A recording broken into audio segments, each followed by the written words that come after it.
환자분 보호자 되시나요? 그냥 응급실에서 기본 처치만 받고 가시죠. 입원하시려면 보증금부터 내셔야 하는데. 간호사는 그의 낡은 운동화와 빛바랜 청바지를 위아래로 훑어보았습니다.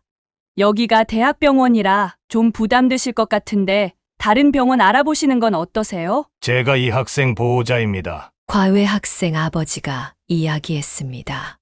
그를 본 순간 간호사의 태도가 180도 바뀌었습니다. 아, 김 회장님, 죄송합니다. 저희가 미처 몰라서. 이 학생을 VIP 병실로 옮겨주시죠. 모든 비용은 제가 책임지겠습니다. 아까까지 쌀쌀맞던 간호사는 허리를 90도로 굽히며 극진히 대했습니다. 사연을 듣고 난 후 각자의 의견을 댓글로 남겨주시기 바랍니다.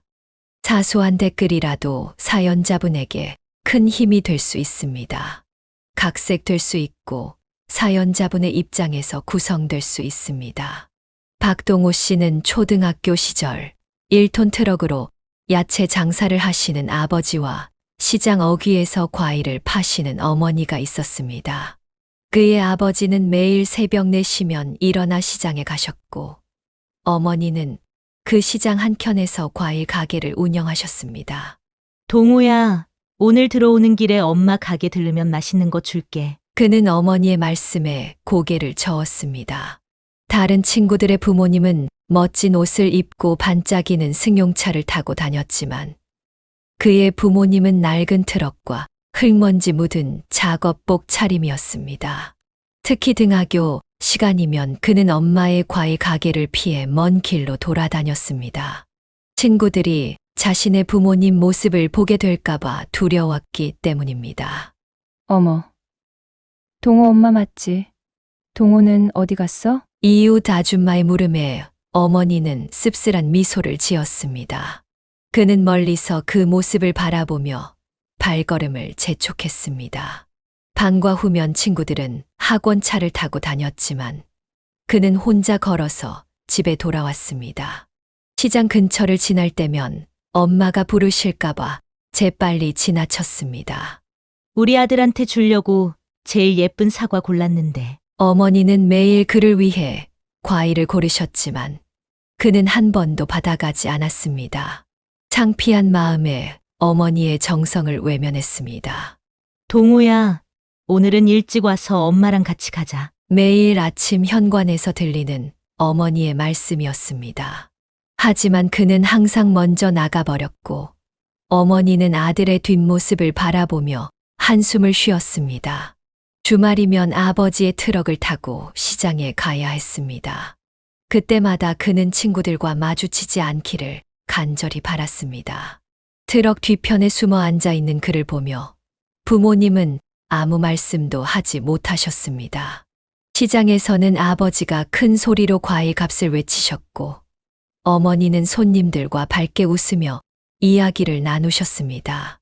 하지만 그때 그는 그런 부모님의 모습이 부끄럽기만 했습니다. 집에 돌아와서도 그는 친구들을 데려오지 않았습니다. 낡은 가구와 좁은 방, 시장 냄새가 배어있는 집안이 싫었기 때문입니다. 동호야, 오늘 장사가 잘 돼서 내가 좋아하는 치킨 사왔어. 어머니는 늦은 밤에도 그를 위해 항상 무언가를 준비해 두셨습니다. 하지만 그때 그는 그런 어머니의 마음을 이해하지 못했습니다. 다음에는 꼭 엄마 가게로 와. 알았지? 매일 밤 잠들기 전 어머니는 그에게 같은 말씀을 하셨지만 그는 대답하지 않았습니다. 이제 와서 생각해보면 그때 어머니의 눈빛에는 슬픔이 가득했다는 것을 알 수 있었습니다. 학교에서 부모님의 직업이라는 주제로 글을 쓰는 날, 그는 연필을 쥐고도 한참을 망설였습니다. 결국 회사원이라고 적었지만 그 거짓말이 마음에 걸렸습니다.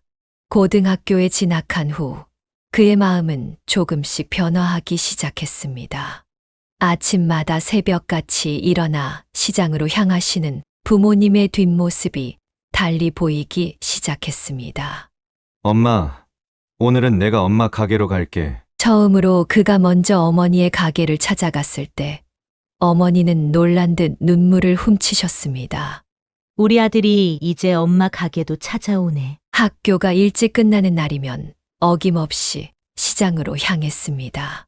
그는 어머니가 손님들에게 과일을 고르고 포장하는 모습을 유심히 지켜보았습니다. 어머니는 손님들에게 진심을 다해 이야기하셨고, 그는 그런 어머니의 모습에서 자부심을 느꼈습니다. 추운 겨울날, 그는 어머니가 손님을 놓칠까봐 길가에서 도시락을 드시는 모습을 발견했습니다. 엄마, 이러지 말고 가게 안에서 먹지. 손님들이 오실 수 있잖아. 괜찮아. 이것도 다 장사야. 그는 어머니의 말씀에 가슴이 아팠습니다. 예전에는 보지 못했던 어머니의 주름진 손과 굽은 허리가 눈에 들어왔습니다. 동우야, 너는 공부나 열심히 해. 엄마 아빠는 걱정하지 마. 매일 같은 말씀을 하시는 어머니의 눈빛에서 그는 깊은 사랑을 느꼈습니다. 예전에는 부끄러워 피했던 그 눈빛이 이제는 그에게 가장 따뜻한 위로가 되었습니다. 토요일이면 이제 그는 자발적으로 아버지의 트럭을 도왔습니다. 무거운 과일 상자를 나르며 아버지의 굵은 팔뚝에 새겨진 힘줄을 보았습니다. 아버지, 제가 들게요. 괜찮다. 넌 공부해야지. 아버지는 늘 그렇게 말씀하셨지만 그는 이제 알았습니다. 모든 것이 자신을 위한 것이었다는 걸. 아들, 엄마가 이따가 맛있는 거 싸줄게. 오늘은 일찍 와. 학교에서 돌아올 때면 어머니는 항상 그를 기다리고 계셨습니다. 이제는 그 말씀이 부끄럽지 않았습니다. 시장 안에서는 이제 당당하게 걸었습니다. 오히려 친구들을 데리고 와서 어머니가 파시는 과일을 자랑스럽게 맛보여 주었습니다. 야, 이거 진짜 맛있다. 엄마가 주신 거야? 친구들의 칭찬에 그는 어깨가 으쓱해졌고 어머니는 행복한 미소를 지으셨습니다. 우리 아들이 이제 다 컸네. 어느 날 저녁 어머니는 문득 그런 말씀을 하시며 그를 바라보셨습니다. 그 눈빛에는 미안함과 고마움 그리고 한없는 사랑이 담겨 있었습니다.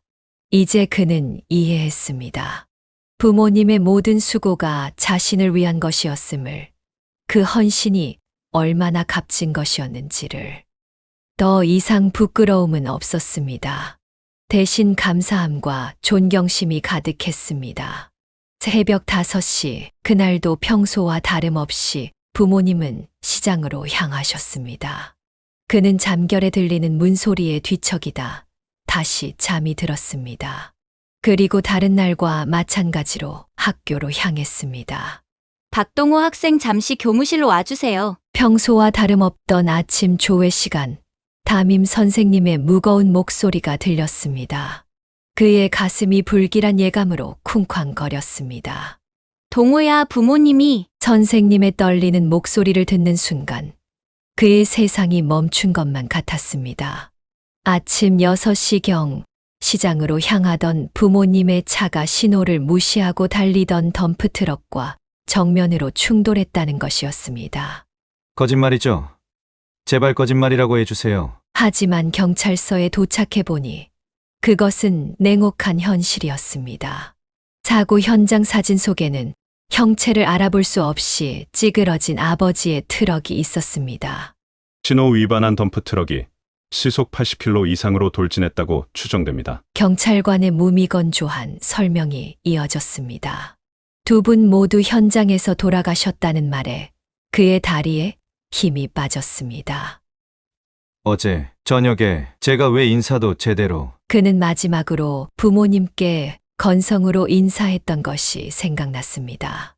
피로에 지쳐 안녕히 주무세요라는 말도 없이 자신의 방으로 들어가 버렸던 것이 이제는 가슴을 찢어놓는 후회가 되었습니다. 운전자는 음주 상태였으며 면허 정지 중이었던 것으로 확인됐습니다. 경찰의 추가 설명에 그의 분노가 치밀어 올랐습니다. 아파트 공사 현장에서 일하던 그 덤프트럭 운전자는 전날 밤 술을 마시고 면허도 정지된 상태로 운전대를 잡았다는 것이었습니다. 엄마, 아빠, 제발 눈 좀 떠보세요. 영안실에서 그는 차마 눈을 뜨고 보지 못할 부모님의 모습 앞에서 오열했습니다. 어제까지도 그토록 따뜻하던 손길이 이제는 차갑게 식어버렸습니다.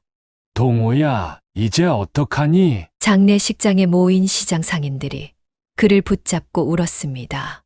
어제까지도 생기 넘치게 장사하시던 부모님의 모습이 눈에 선한데 이제는 영원히 볼 수 없다는 현실이 그를 짓눌렀습니다.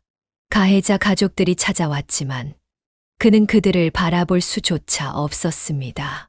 술에 취해 운전대를 잡은 한순간의 실수가 그의 인생을 완전히 뒤바꿔 놓았습니다. 부모님이 늘 앉으시던 식탁 의자, 아버지의 낡은 운동화, 어머니의 앞치마, 집 안 곳곳에 남아있는 흔적들이 그의 가슴을 후벼 팠습니다. 동호야, 우리가 있잖니. 시장 상인들은 그를 위로했지만 그의 마음속 공허함을 채울 수는 없었습니다. 이제 막 부모님의 소중함을 깨닫고 보답하려 했던 실세 안에 모든 것이 산산조각 나버렸습니다. 시간은 흘러갔지만 그의 마음 속에서는 여전히 그날 아침이 멈춰 있었습니다. 매일 새벽 문소리에 잠에서 깨면 부모님이 돌아오실 것만 같았습니다. 하지만 현실은 냉혹했고 그의 세상은 영원히 변해버렸습니다. 장례를 마친 후 그는 할머니와 함께 살게 되었습니다. 큰 트럭 한 대에 짐을 싣고 할머니 집으로 향하는 길, 그의 마음은 무거웠습니다. 동호야, 할미랑 살자. 이제부터 내가 내 엄마 아빠 역할 할게. 할머니의 말씀에 그는 고개를 끄덕였습니다. 할머니 집에 도착했을 때 그는 놀라지 않을 수 없었습니다. 할머니, 여기서 사셨어요? 지붕은 비가 새는 듯 군데군데 패여 있었고 벽지는 누렇게 변색되어 있었습니다. 방 한 칸과 부엌이 전부인 집은 그의 짐을 놓을 공간도 부족해 보였습니다. 미안하다. 우리 동호, 할미가 이런 데밖에 못 데려오네. 할머니는 미안한 듯 그의 등을 쓰다듬으셨습니다. 그때 그는 할머니의 거친 손등을 보았습니다. 폐지를 주워 파시느라 굳은 살이 박인 손이었습니다. 괜찮아요. 할머니, 제가 적응할게요. 그날 밤 할머니는 이불을 깔아주시며 말씀하셨습니다.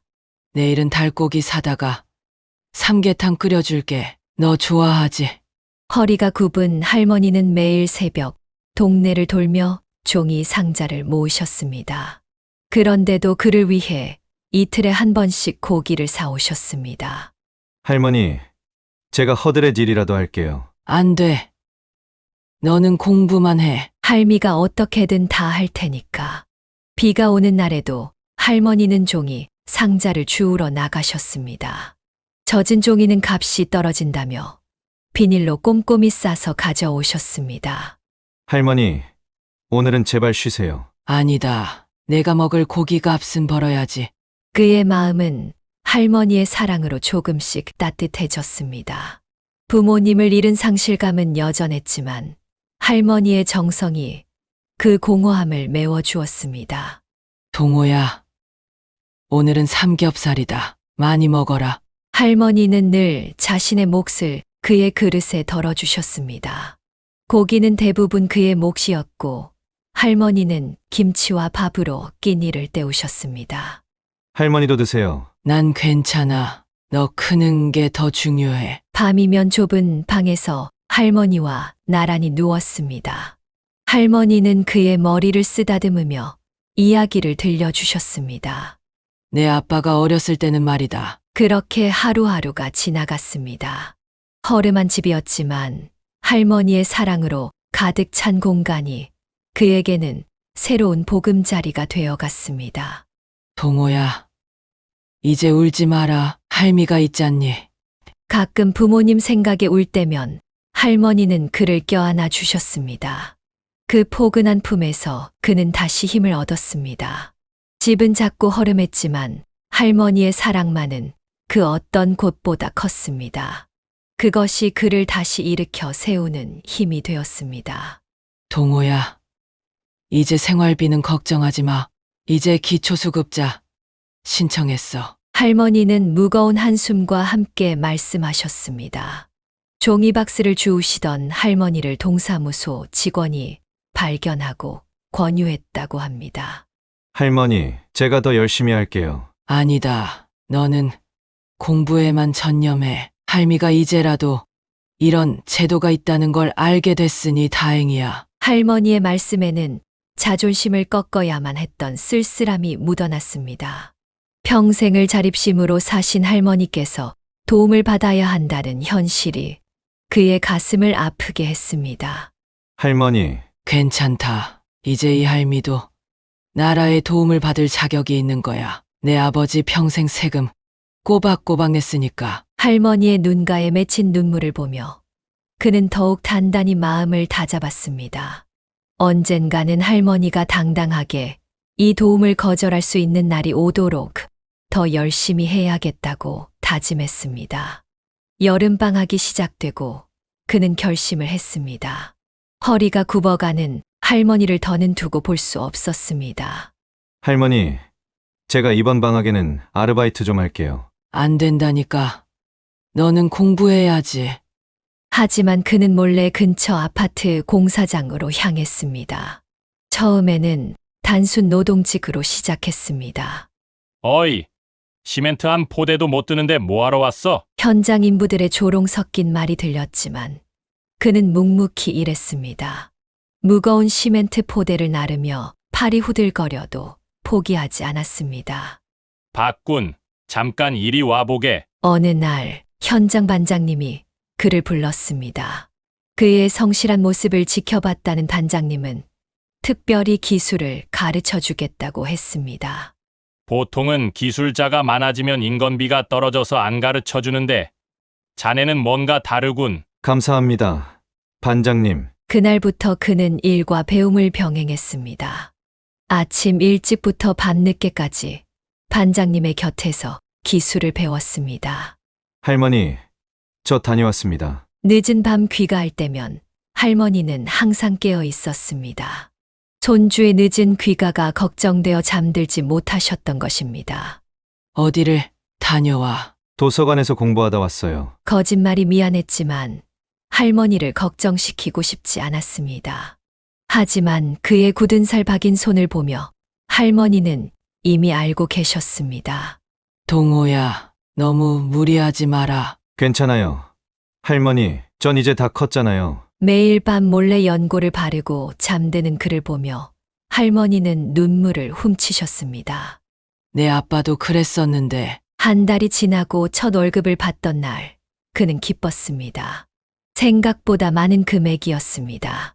반장님, 조금 많이 들어온 것 같습니다. 자네가 기술도 배우고 열심히 했으니까 더도 덜도 말고 자네 몫이야. 그는 그날 저녁 할머니를 한의원으로 모시고 갔습니다.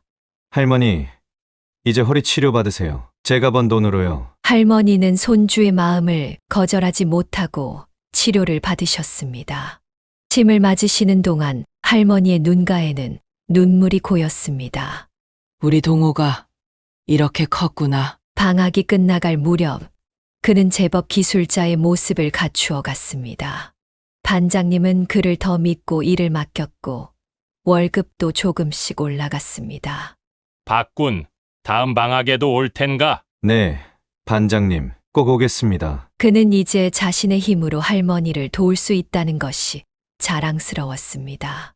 더 이상 할머니가 종이 상자를 줍지 않으셔도 되기를 바랐습니다. 처음에는 손주의 성의를 거절하지 못하고 허리 치료를 받으셨던 할머니였지만 시간이 지날수록 걱정이 커져갔습니다. 동호야, 이 돈 어디서 났니? 검은 비닐봉지에 담긴 돈을 건네는 손주를 보며 할머니의 안색이 어두워졌습니다. 할머니, 제가 아르바이트에서 번 돈이에요. 아르바이트? 어디서? 그는 도서관에서 과외를 한다고 둘러댔지만 할머니는 그의 거친 손을 보며 한숨을 쉬었습니다. 내 아버지가 너만 할 때 말이다. 할머니는 오래된 이야기를 꺼내셨습니다. 그의 아버지도 어린 시절 가정 형편 때문에 공사장에서 일을 시작했다고 합니다. 처음엔 방학 때만 한다더니 결국 학교도 그만두고 할머니의 눈가에 눈물이 맺혔습니다. 아들이 돈벌이에 매달려 학업을 포기했던 그때의 아픔이 떠오르는 듯 했습니다. 할머니, 저는 달라요. 공부도 열심히 하고 있잖아요. 아니다. 이 돈은 내가 가지고 있어라. 대학 등록금으로 모아두렴. 그렇게 말씀하시며 할머니는 비닐봉지를 도로 그의 품에 안겨주었습니다. 하지만 할머니 허리가 괜찮다. 할미는 이 정도면 충분해. 할머니는 다시 새벽부터 종이 상자를 주우러 다니셨습니다. 그는 할머니의 뒷모습을 바라보며 마음이 아팠습니다. 할머니, 제발 받아주세요. 제가 번 돈인데 동호야, 너는 공부만 해. 그게 할미 소원이야. 매일 밤 할머니는 그의 책상 앞에 앉아 공부하는 모습을 지켜보셨습니다. 마치 아들의 모습이 겹쳐 보이는 듯 했습니다. 내 아버지도 처음엔 그랬어. 공부도 하고 일도 한다고. 할머니의 떨리는 목소리에는 후회와 걱정이 묻어났습니다. 돈의 유혹에 학업을 포기했던 아들의 전철을 밟을까 두려워하셨습니다. 할머니, 약속할게요. 절대로 공부 포기 안 할게요. 말로만 하지 말고 이 돈으로 내 미래를 준비해. 할머니는 그의 통장을 만들어 주시며 모든 돈을 그곳에 넣으라고 하셨습니다. 대학 등록금을 위해서라고 말씀하셨습니다. 할미가 늙어서 그런가. 너만 보면 내 아버지 생각이 나서. 밤늦게까지 공부하는 그를 보며 할머니는 눈물을 훔치셨습니다. 아들을 잃은 슬픔과 손주를 향한 걱정이 뒤섞인 눈물이었습니다. 그는 할머니의 마음을 이해했습니다. 하지만 할머니의 고된 삶을 외면할 수도 없었습니다. 그의 마음속에는 깊은 고민이 자리 잡았습니다. 방학이 끝나갈 무렵 담임 선생님께서 그를 교무실로 부르셨습니다. 동호야, 요즘 많이 피곤해 보이는데 무슨 일 있니? 그는 처음에는 말을 아꼈지만 선생님의 따뜻한 관심에 결국 모든 이야기를 털어놓았습니다. 선생님, 할머니가 너무 고생하시는데 제가 가만히 있을 수가 없어서요. 내 마음 충분히 이해한다. 하지만 동호야, 내가 지금 해야 할 일은 따로 있지 않을까? 선생님의 말씀은 그의 마음 깊숙이 파고들었습니다. 내가 지금처럼 일하면 당장은 도움이 될 수 있어. 하지만 그게 정말 할머니가 바라시는 걸까? 선생님, 그럼 제가 어떻게 해야 할까요? 공부해보지 않겠니? 내 실력이라면 충분히 좋은 대학도 갈 수 있어. 그날 밤 그는 오랜 고민 끝에 결심을 했습니다. 할머니, 이제부터 제가 진짜 열심히 공부할게요. 할머니는 아무 말씀 없이 그를 꼭 안아주셨습니다. 다음 날부터 그의 생활은 완전히 바뀌었습니다. 초등학교 교과서부터 다시 시작했습니다. 선생님, 이 문제 좀 설명해 주세요. 수업이 끝나면 교무실을 찾아가 모르는 것들을 물었습니다.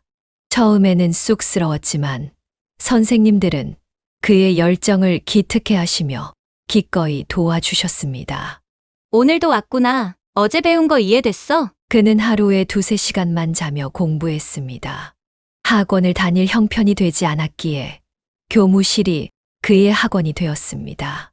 할머니, 저 반에서 1등 했어요. 처음으로 중간고사에서 1등을 했을 때 할머니는 기쁨의 눈물을 흘리셨습니다. 우리 동호가 이렇게 똑똑했구나. 밤늦게까지 공부하는 그를 위해 할머니는 매일 밤 따뜻한 미역국을 끓여주셨습니다. 동호야, 너무 무리하진 마라. 괜찮아요. 할머니, 이제 제가 꿈이 생겼어요. 그의 꿈은 서울의 명문대학교였습니다. 그곳에 가면 할머니께 더 나은 삶을 선물해 드릴 수 있을 것 같았습니다. 박동호, 이번에도 1등이네. 정말 자랑스럽다. 선생님들은 그의 성적표를 보며 미소 지었습니다. 그의 노력이 하나둘씩 결실을 맺어가고 있었습니다. 마침내 수능 날이 다가왔습니다. 시험장으로 향하는 그의 등 뒤로 할머니의 기도가 이어졌습니다. 우리 동호 꼭 붙을 거야. 꼭 붙을 거야. 그리고 발표 날 그는 서울에 있는 명문대학교에 합격 통지서를 받았습니다. 할머니, 제가 해냈어요. 할머니는 아무 말씀도 하지 못하시고 그저 손주를 껴안고 우셨습니다. 그동안의 모든 고생이 보상받는 순간이었습니다. 대학교 새내기가 된 그는 설렘과 동시에 무거운 책임감을 느꼈습니다. 등록금과 생활비는 장학금으로 해결되었지만 여전히 할머니의 생활비를 걱정해야 했습니다. 동호야, 할미 걱정은 하지 마. 이제 너 공부만 해. 하지만 그는 할머니가 여전히 새벽마다 종이 상자를 주워 오시는 것을 알고 있었습니다. 그때쯤 그는 다른 일을 시작했습니다. 대학 근처 중국집에서 그의 새로운 생활이 시작되었습니다. 매일 밤 6시부터 10시까지 끊임없이 쌓이는 그릇들과 씨름했습니다. 학생, 명문대학교 다닌다면서요? 여기서 이런 일을? 네, 좋은 경험이 될 것 같아서요. 그는 웃으며 대답했지만 손은 쉬지 않았습니다. 설거지를 마치고 집에 돌아오면 새벽 3시. 잠깐 눈을 붙이고 5시면 다시 일어나 공부했습니다. 박동호 씨, 전단지 아르바이트 구합니다. 수업 사이 빈 시간이면 학교 게시판을 훑었습니다.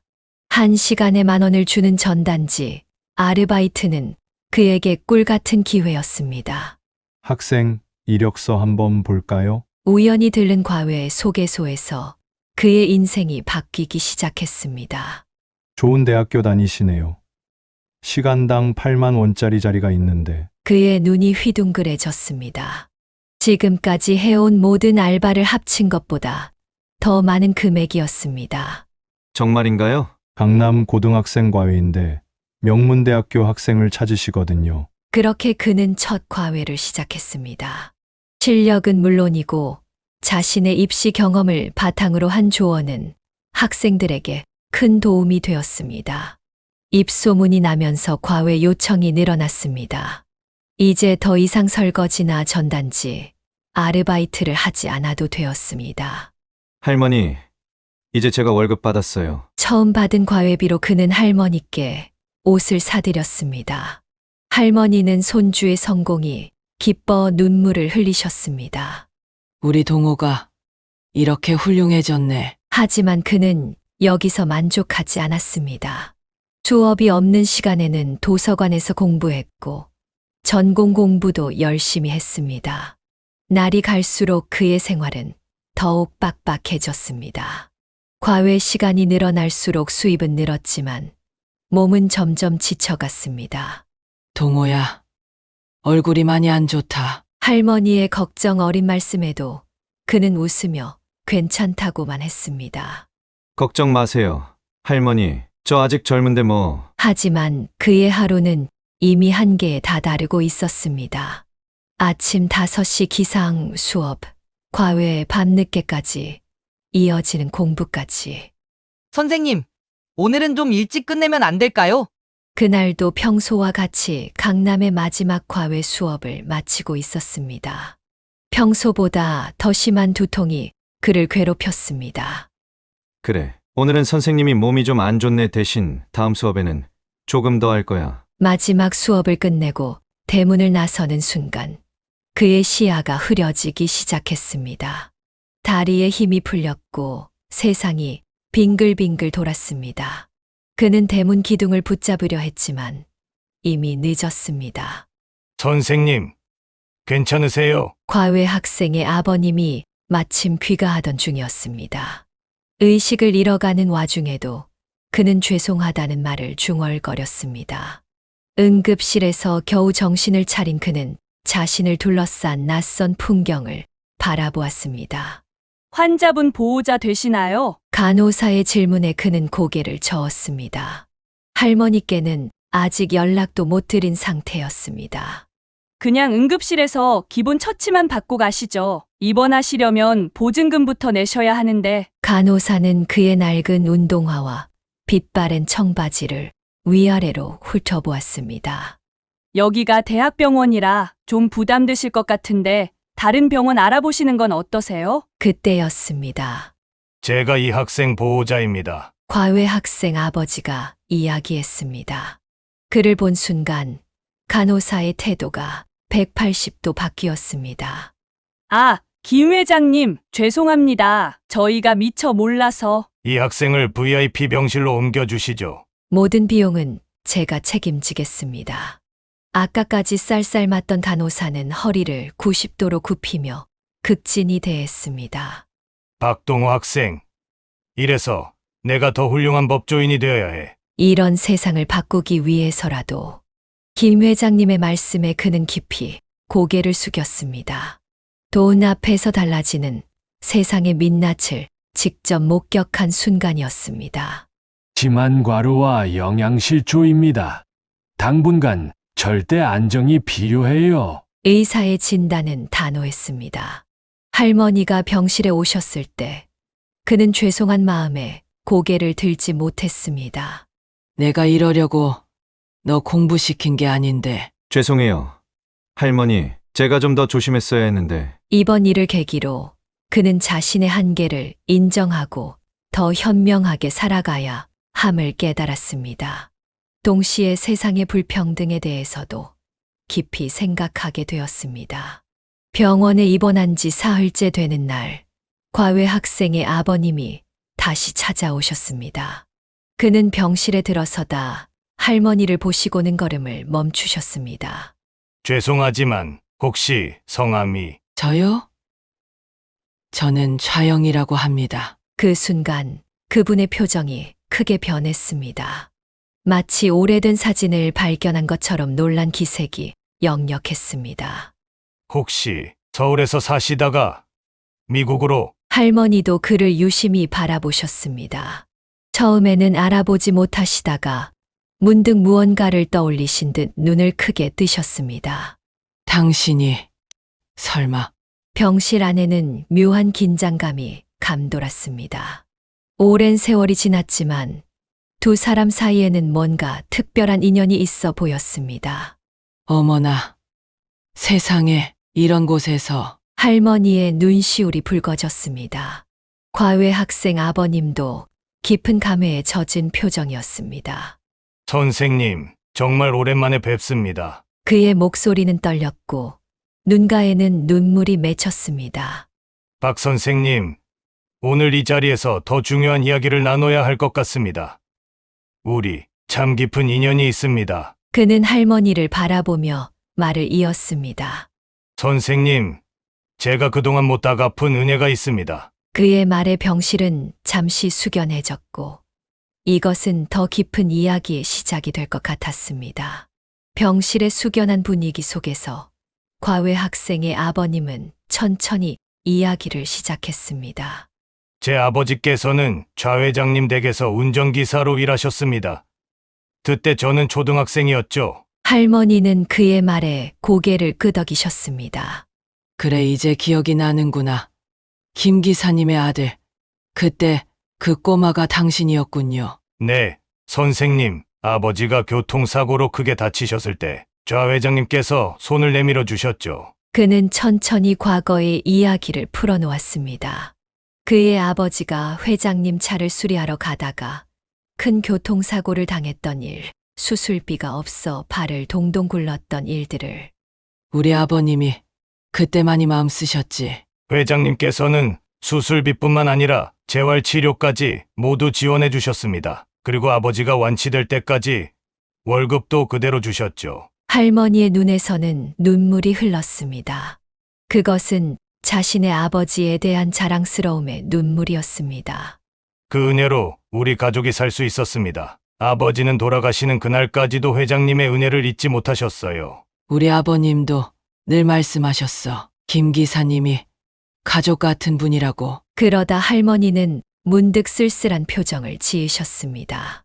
하지만 그 후 미국에서 모든 게 바뀌어 버렸지. 네, 그 소식을 들었습니다. 회장님께서 사업 파트너의 배신으로 모든 걸 잃으셨다고. 병실은 다시 무거운 침묵에 잠겼습니다.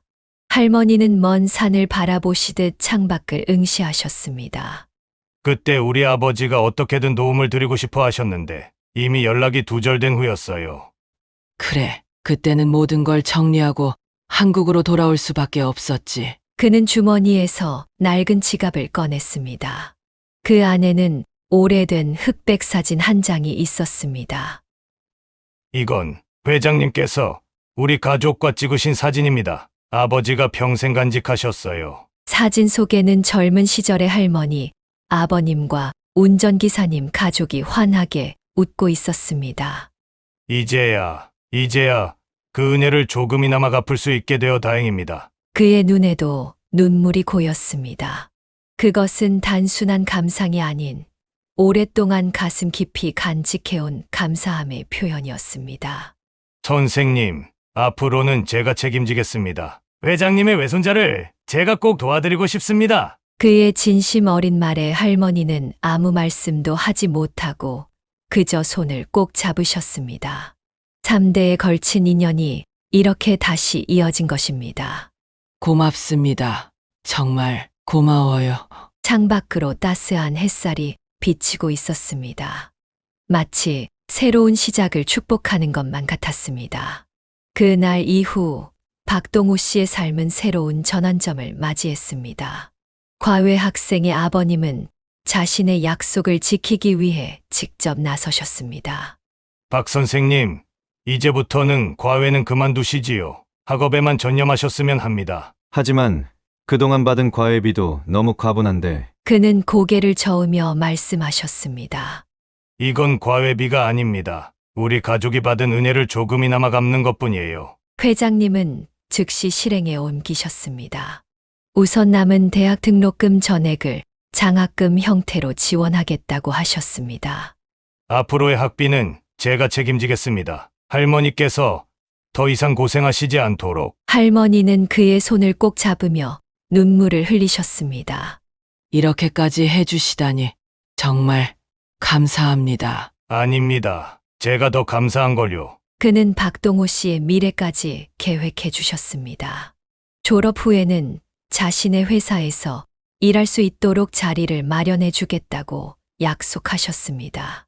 그의 말씀에 할머니는 감격스러운 표정을 지으셨습니다. 자신이 이루지 못한 꿈을 손자가 이룰 수 있게 된 것입니다. 동호야, 이제 내가 하고 싶은 공부 실컷 해라. 박동호 씨는 고개를 숙였습니다. 너무나 큰 은혜를 받게 된 것이 부끄럽고 감사했습니다. 정말 이렇게까지 해주셔도 될지. 당연합니다. 이게 다 우리 아버님의 소원이었을 테니까요. 회장님은 박동호 씨의 어깨를 토닥이며 말씀하셨습니다. 이제는 건강만 챙기세요. 나머지는 제가 다 책임지겠습니다. 그 말씀대로였습니다. 퇴원 후 박동호 씨는 더 이상 과외를 하지 않아도 되었습니다. 오로지 학업에만 전념할 수 있게 되었습니다. 동호야, 이제 할미 걱정은 하지 마라. 할머니도 더는 종이박스를 줍지 않으셔도 되었습니다. 회장님께서 매달 생활비도 보내주셨기 때문입니다. 앞으로 열심히 공부해서 꼭 은혜에 보답하겠습니다. 아닙니다. 이건 우리가 갚아야 할 은혜니까요. 3대에 걸친 인연은 이렇게 새로운 모습으로 이어져 갔습니다. 과거의 은혜가 현재의 축복이 되어 돌아온 것입니다. 할머니, 이제 정말 제대로 된 법조인이 되어서 은혜 갚을게요. 그래, 내가 잘 되는 게 바로 은혜 갚는 거야. 창밖으로 보이는 하늘은 유난히 맑았습니다. 마치 새로운 시작을 축복하는 것만 같았습니다. 퇴원 후 얼마 지나지 않아 그들은 새로운 보금자리로 이사하게 되었습니다. 회장님이 마련해 주신 24평형 아파트는 병원과 가깝고 근처에 공원도 있었습니다. 할머니, 이제 여기가 우리 집이에요. 현관문을 열자 할머니는 믿기지 않는다는 듯 방 안을 둘러보셨습니다. 이런 좋은 집에서 살게 될 줄이야. 햇살이 환하게 비치는 거실, 반짝이는 새 가전제품들, 그리고 할머니를 위해 특별히 준비된 안방까지. 모든 것이 꿈만 같았습니다. 이제 할머니 허리 아프실 때는 저기 공원 산책도 다니실 수 있어요. 아파트 앞 공원에는 산책로가 잘 조성되어 있었습니다. 할머니는 매일 아침 거기서 걷기 운동을 하시며 건강을 되찾으셨습니다. 동호야, 내가 이런 곳에서 공부하게 될 줄이야. 그의 방에는 넓은 책상과 편안한 의자가 놓여 있었습니다. 더 이상 좁은 공간에서 무릎을 굽히고 공부할 필요가 없었습니다. 이제는 과외 걱정 말고 공부에만 전념하세요. 회장님은 정기적으로 찾아오셔서 그의 학업 상황을 체크하셨습니다. 마치 친아들을 대하듯 세심하게 신경 써주셨습니다. 졸업하면 바로 우리 회사 법무팀으로 오시는 겁니다. 취업까지 보장받은 그는 더욱 열심히 공부했습니다. 이제는 밤늦게까지 과외를 하느라 지친 모습이 아닌 생기 넘치는 대학생의 모습이었습니다. 할머니, 이제 제가 효도할 차례예요. 그는 할머니를 위해 주말마다 근처 맛집을 찾아다녔습니다. 더 이상 종이 상자를 줍지 않아도 되는 할머니의 모습에 감사함을 느꼈습니다. 나는 내가 이렇게 건강하게 공부하는 것만 봐도 좋다. 할머니는 매일 저녁 손주의 공부하는 모습을 보며 행복해 하셨습니다. 젊은 시절 자신이 이루지 못한 꿈을 손주가 이뤄가는 것을 지켜보는 것이 가장 큰 기쁨이었습니다. 동호야, 이제 정말 좋은 법조인이 되어야 한다. 네, 할머니, 꼭 약속할게요. 그들의 삶은 이제 새로운 희망으로 가득 찼습니다. 더 이상 생계를 걱정할 필요도, 허름한 집에서 추위에 떨 필요도 없었습니다.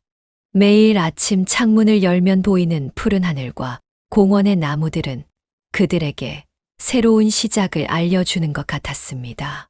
과거의 고난은 이제 추억이 되었고, 앞으로의 날들은 희망으로 빛났습니다.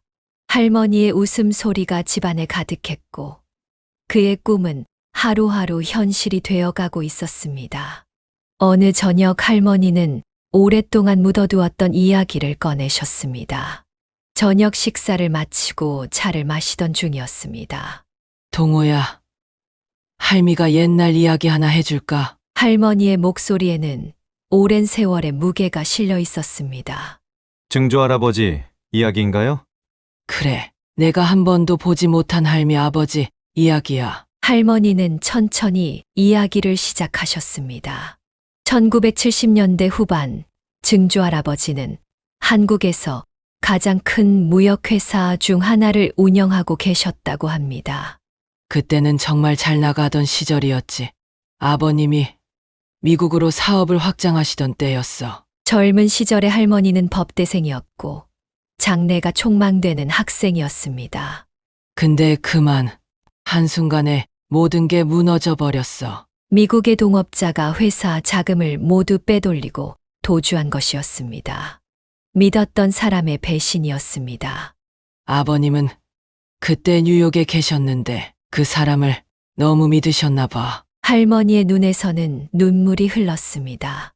하루아침에 부도가 나고 아버님은 그 충격으로 쓰러지셨어. 그때 할머니는 졸업을 한 학기 앞둔 상태였습니다. 하지만 더 이상 학업을 이어갈 수 없었습니다. 난 혼자 한국으로 돌아와야 했어. 아버님은 그곳에서 치료를 받으셔야 했거든. 할머니는 법대 졸업을 포기하고 아르바이트를 전전하셨습니다. 재산은 모두 날아가고 남은 것은 빚뿐이었습니다. 그런데 얼마 뒤에 아버님이 그곳에서 돌아가셨다는 소식을 들었어. 할머니는 미국으로 가고 싶었지만 그럴 형편도 되지 않았습니다. 아버님의 장례식조차 참석하지 못했다는 것이 가장 큰 한이 되었다고 합니다. 할머니의 눈빛이 흐려졌습니다. 한때는 법조인을 꿈꾸던 대학생이었지만 운명은 그녀를 다른 길로 이끌었습니다.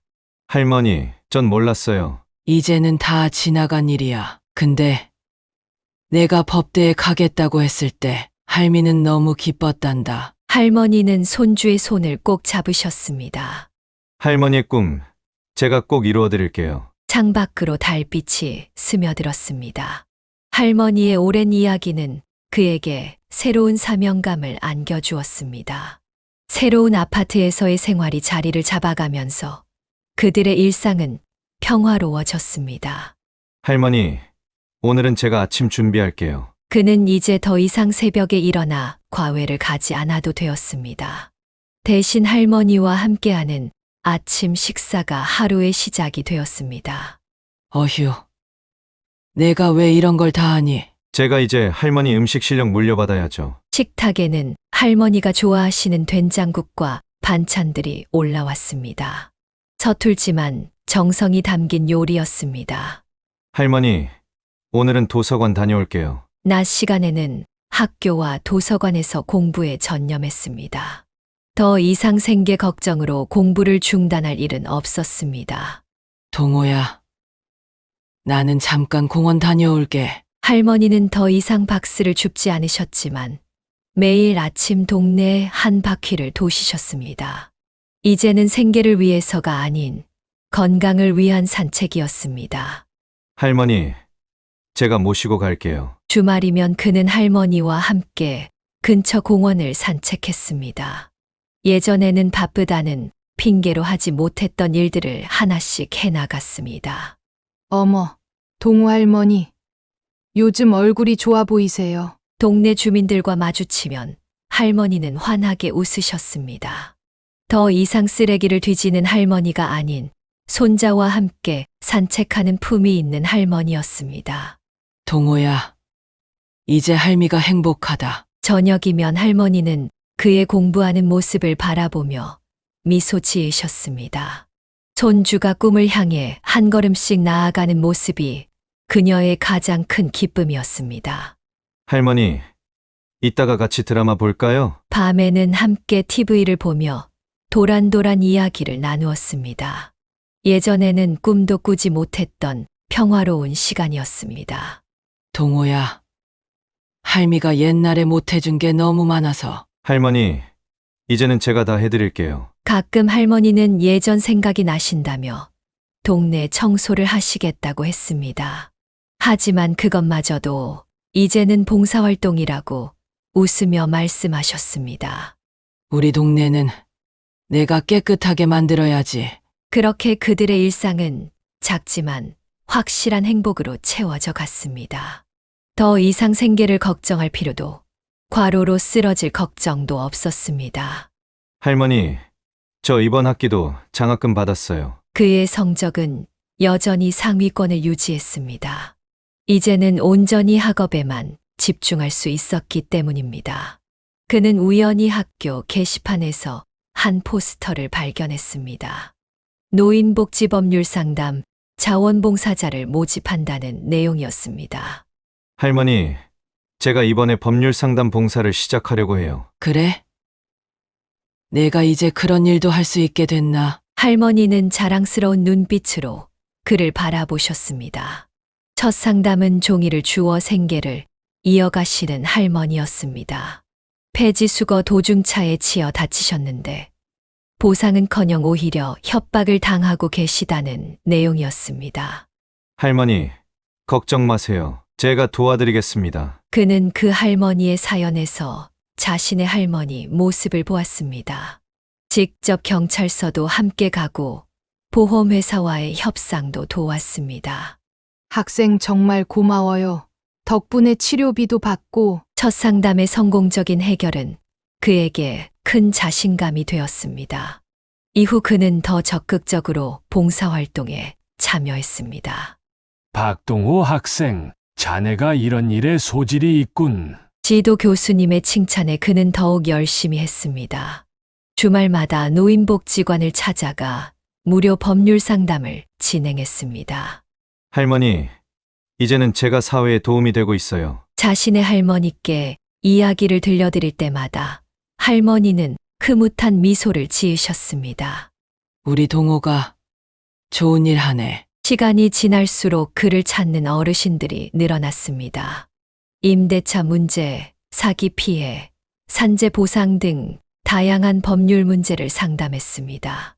아직 변호사는 아니었지만 그는 최선을 다해 도움을 주었습니다. 어르신들의 말씀을 끝까지 경청하고 쉽게 설명해 드렸습니다.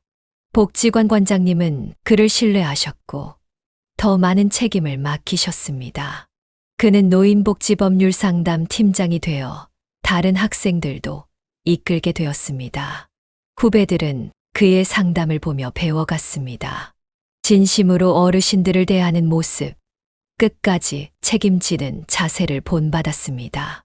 어르신들은 그를 신뢰했고 그 역시 더 열심히 공부했습니다. 이론으로만 배우던 법이 현실에서 어떻게 적용되는지 직접 경험하며 성장했습니다. 그의 꿈은 더욱 구체적으로 변해갔습니다. 단순히 성공하는 것이 아닌 사회에 도움이 되는 법조인이 되고 싶었습니다. 동호야, 내가 정말 자랑스럽구나. 할머니는 손주가 자신처럼 어려운 처지의 어르신들을 돕는 모습을 보며 행복해 하셨습니다. 그것은 그동안의 고생이 헛되지 않았음을 증명하는 것 같았습니다. 우리 동호, 이제 정말 제대로 된 어른이 됐구나. 할머니의 말씀처럼 그는 성장했습니다. 한때는 부모님의 모습이 부끄러웠던 어린 시절, 할머니의 고단한 삶을 외면했던 순간들, 그리고 과로로 쓰러졌던 힘든 시기를 거쳐 이제는 진정한 법조인의 꿈에 한 걸음 더 가까워졌습니다. 할머니, 저 다음 달이면 졸업해요. 법학과 졸업을 앞둔 그의 눈빛에는 자신감이 넘쳤습니다. 김 회장님이 약속하신 회사 법무팀 자리도 기다리고 있었지만 그의 꿈은 더 커졌습니다. 변호사가 되어서 어르신들을 돕는 법률사무소를 차리고 싶어요. 할머니는 아무 말씀 없이 그저 손주를 꼭 안아주셨습니다.